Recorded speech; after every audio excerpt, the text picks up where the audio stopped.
Okay, so this is pretty much a piggyback off of the other video I posted earlier today when I was talking about like how people go about sacrificing people. So I actually left out one more time that they try to go to sacrifice you.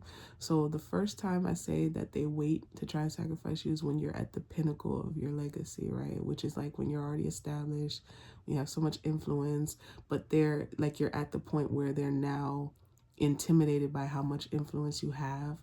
And if they really feel like they can't control you, then they'll try to take you out during the pinnacle of your legacy, so that way they can try to then harvest the energy, the residual energy left behind after your death, to then try to manifest whatever they want to manifest, like whether they want to put out more music with your name on it, try to have a movie with your name, whatever, right? And I'm not saying that it's been done with all celebrities or all artists, but just only take it where it fits. But we have seen where it has been done to people. Those that know, you know. And then the second part that I mentioned, that they wait to try and take you out or sacrifice you or like harvest your energy, is after you already pass away. Like if they know that you too smart, they can't get you when you alive, they try to wait until after you pass, so that they can like release documentaries or some shit talking about the truth of what really happened with blah blah blah and some shit like that, when they could have done that shit when you was alive. But of course they found it risky to do. Anyway, there is a third time, and really it's the real true first time that they try to stop you. And it's when, before you blow up in the first place, like before you actually step into your true sense of self, your true like divine alignment, like what you're truly meant to do, whether that's art, music, business, architecture, whatever. When you truly step into what you want to do, or when you truly like, before you even like do that, they try to stop you when you don't know who you are, or when you're still growing or still developing. They try to stop you before you get to realize where you can take yourself. So a lot of times you'll find this as like organized and weaponized psychology against you, energy against you, like from when you're a kid, certain things like trauma, certain things like neglect, certain things like instilling in you like negative ways of being, negative mindsets and stuff. They try to poison your mind from when you was young, try to induce trauma on you when you're a child, so that way they can hope you'll fuck yourself up or get fucked up as an adult or some shit like that. They try to attack you before you even notice that you can actually be something in the world. And then if they can't stop you and you're still able to go in, still able to move towards what you want to do, then that's when the second part comes into play, where the next time they try to take you out is when you're at the peak of it, when you're at the pinnacle of it. That's when they feel like they've already gathered up enough information about you through interviews and stuff and all that, and they think they can replicate your energy. They think they can copy off of you. They think they can now, they think they have the blueprint now, so that if they wanted somebody to imitate your energy in some type of way, they can. And then some people will lie and say they were inspired. Some people will actually be inspired, but some people will actually lie and say they were inspired when really they're just trying to jack your swag.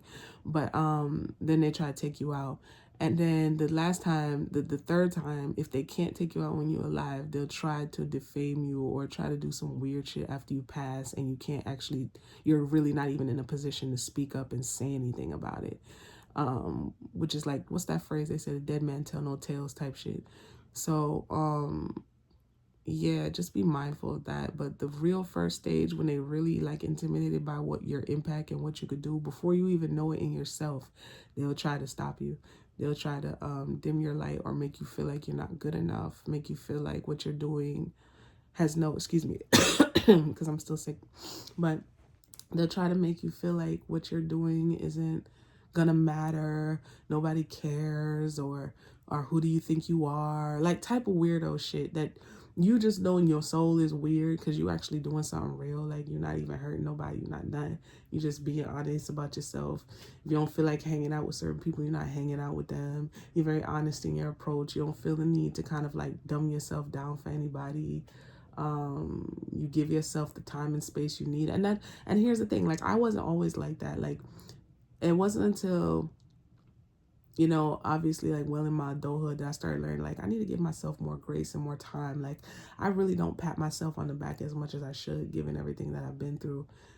especially behind closed doors on an energetic level. Like, they're so like you have no idea sometimes, like the unseen battles that people fight. And you know, sometimes if you're not like willing to pay attention and be aware, sometimes you're unaware of the secret battles that people feel like they have with you.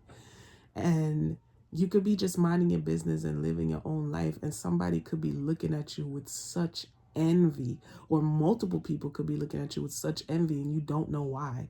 You're just doing you. If anything, you even tried to help these people, put these people on, and they mad at you because then they feel like, what, well, you think I can't do it by myself? Or like, like some people have mad insecurities that you will never know about sometimes. That's why it's always good to really get to know people first. Like, I used to be the type of person that would always that would jump in relationships thinking that, like, okay, I have friends. Oh, that's cool. Because I didn't get that at home. I didn't get that nurturing at home. So it wasn't easy for me to navigate. I had to learn the hard way to like have discernment in relationships and stuff, because it didn't get properly instilled in the home. If anything, that fucked up ass mindset started from in the home, with allowing certain type of mental, verbal, emotional, and even sometimes physical abuse occur. It started in the home. So naturally, I had to learn some life lessons and navigate through certain relationships to learn not to overgive, not to bend backwards for everyone, not to, be a martyr in situations that, like, I should never have to even put my mindset in. But there were people that were involved with me that were willing to have me put myself in that mindset for them, knowing that they had no intention to ever offer anything back. So I don't want to digress, but I'm just saying, like, you have to be mindful of who's around you, but more be mindful of yourself, because when you start to know yourself and when you start to love yourself, you'll really know who you are, and you will know who you're not. And who you're not 10 times out of 10 are the people that have been around you that were comfortable with you not knowing who you were. Once you start knowing who you are, you will realize that a lot of the problems, a lot of the issues you had in your life didn't even really truly come from you. It came from the people who were allowing you to have these fucked up mindsets if they didn't instill it in you in the first place. And some of these people are just like what you call it, like bystanders. Like if a crime goes on, the bystanders are just as much of a problem as the person committing the crime, because like, why are you just standing there? You know what I'm saying? You have spiritual bystanders too, where people can see the anointing on your life before you can see it on yourself. And they will literally, some people will literally, their way of harming you is to do nothing for you. They won't provide you with resources.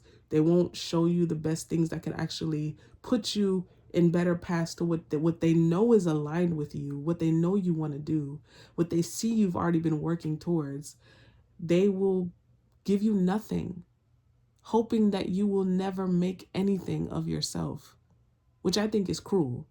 But and then there are some people who literally will try to harass you throughout your life, energetically, verbally, mentally, will speak horrible things about you that aren't even true, just because they rule the day. Like, they don't ever want to see you make it, because that will show their shadows, their failures, their lack of accomplishment, the things that, like, all the shallow shit that means something to them.